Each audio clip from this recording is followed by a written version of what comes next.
trainer Dave Coldwell says that his fighter, David Price, is actually keen to face Joseph Parker on the undercard of Anthony Joshua's next fight in November. To quote Dave Coldwell directly, he says, "I think it's been whispered already about a possible fight with Parker, and we've been up for that from day one. It's not like Pricey doesn't want to fight anybody. It seems the Parker team want the kid to fight. I like their attitude. They want him to be active. Everybody thinks they've just got to hit Pricey on the chin and they win, so they probably see him as an English name to build the Joshua fight. I don't think they're hesitating." Okay, those are the words of Dave Coldwell. Now, most people believe that Joseph Parker will take out David Price if that fight actually happens, and I'm not so sure it will happen. I'm not saying it won't, but I think the timelines might not match up, because Parker is fighting Dimitrenko on October 1st, and the Joshua show is going to be either on, I believe it's going to be November 19th or November 26th. That leaves very little time between the Dimitrenko fight and the Joshua card. That's like 7 weeks, maybe 6 or 7 weeks, depending on which date they go with.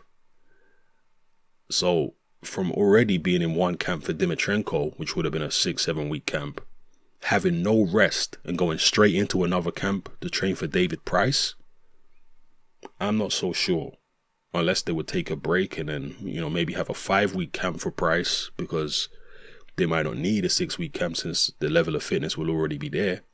But this is assuming that he's not going to take any type of damage in the Dimitrenko fight. This is assuming the Dimitrenko fight is not going to be that tough.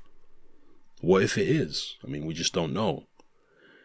And, if he blows Dimitrenko out in a couple of rounds, then maybe he will take the Price fight. Either way, let me not digress too much here. You get the point I'm making.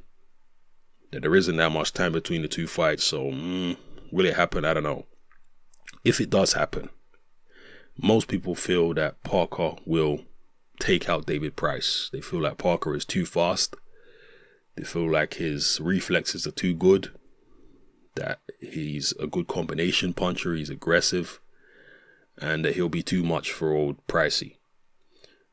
There's a minority of people out there who think that David Price has actually got a good chance against Parker because they're not particularly impressed with Parker. People realize that David Price actually does have some technical ability. He's not just a big puncher with a weak chin. He does actually have, a fairly decent jab and does do some decent technical things in there.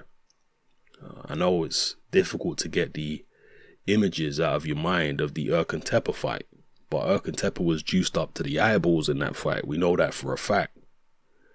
So,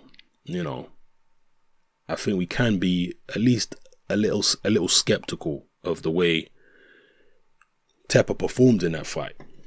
Maybe he was able to take punishment from Price or walk through punches that he wouldn't ordinarily be able to walk through.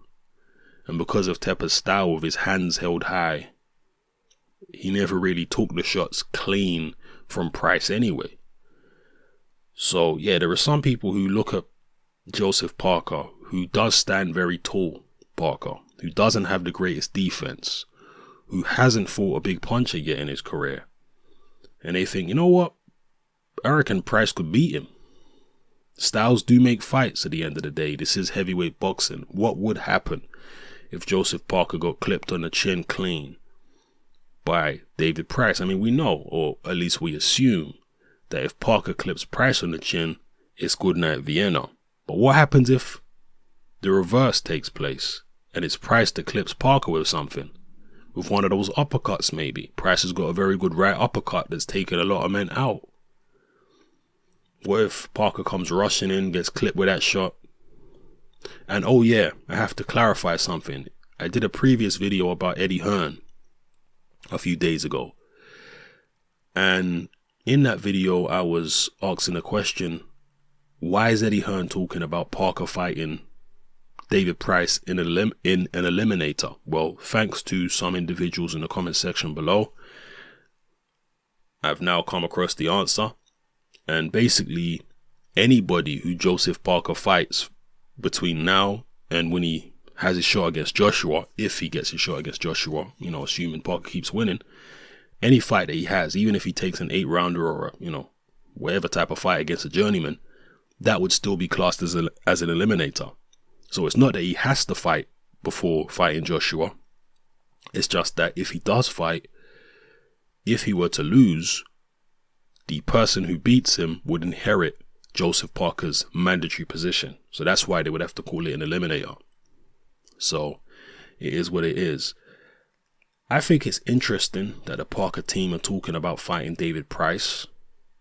That obviously shows that they're very confident in their guy. But some people may also feel that means they're being a bit complacent. Because over the years, there have been so many instances of fighters who have taken tune-up fights before big fights and have ended up losing. One that springs to mind for me was when Tommy Morrison was getting ready to fight a unification with Lennox Lewis. I believe he was going to fight Lewis at the time. I know he went on to fight Lewis later on in his career, but at the time when Tommy Morrison had the WBO title, I'm sure he was going to fight a unification with Lewis. I don't think it was Bo they were going to line up, although I do think there was another time he was going to fight Bo. Anyway, let me not digress here. Tommy Morrison had a big fight lined up. I believe it was against Lewis for $5 million. And he took a tune-up fight against a guy called Michael Bent, who was actually born in London, in Dulwich, but grew up in New York. Anyway, fought this guy, Michael Bent. It was expected to be an easy blowout for Morrison in a tune-up fight. Morrison ended up getting knocked out in 1 round by Michael Bent in what was supposed to be an easy tune-up. These things happen, people. Things that are not supposed to happen do happen, particularly in heavyweight boxing. So if I personally was managing Joseph Parker, I wouldn't want to put him in with anybody who can punch like David Price. I don't care how weak his chin is.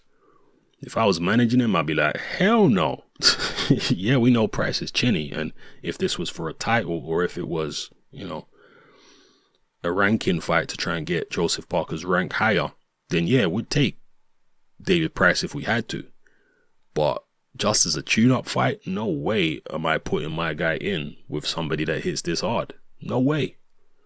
Particularly not a guy that's this big. Nope. But obviously I'm not Joseph Parker's manager. I'm a boxing fan, and therefore I'm interested in the fight. Price against Parker. Maybe some people think that's sadistic because they expect Price to get KO'd badly again. Maybe he will if the fight goes ahead. We'll see.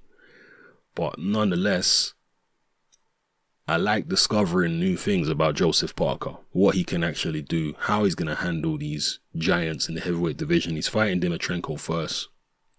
A guy of similar proportions to Joshua. Then if he takes on Price, that's a guy even bigger than Joshua. So this really is preparing him against the big guys in the division, the likes of the Joshuas and the Furies and Wilders, etc.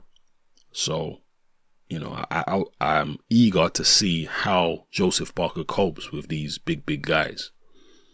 What his tactics are, if he makes any particular mistakes, if he makes any particular stylistic adjustments against guys of these dimensions. I'm interested to see. So let me know how you feel, people. Drop your comments in the comment section below, as always. And let's get a discussion going here. I want to know what you guys feel about this particular situation. Will the Parker Price fight go ahead? And if it does, who wins? How does the fight go down? Do you think it's wise for Parker to take the fight? Do you think it's wise for Price to take the fight? Let me know. It's your boy Hatman. I'm out.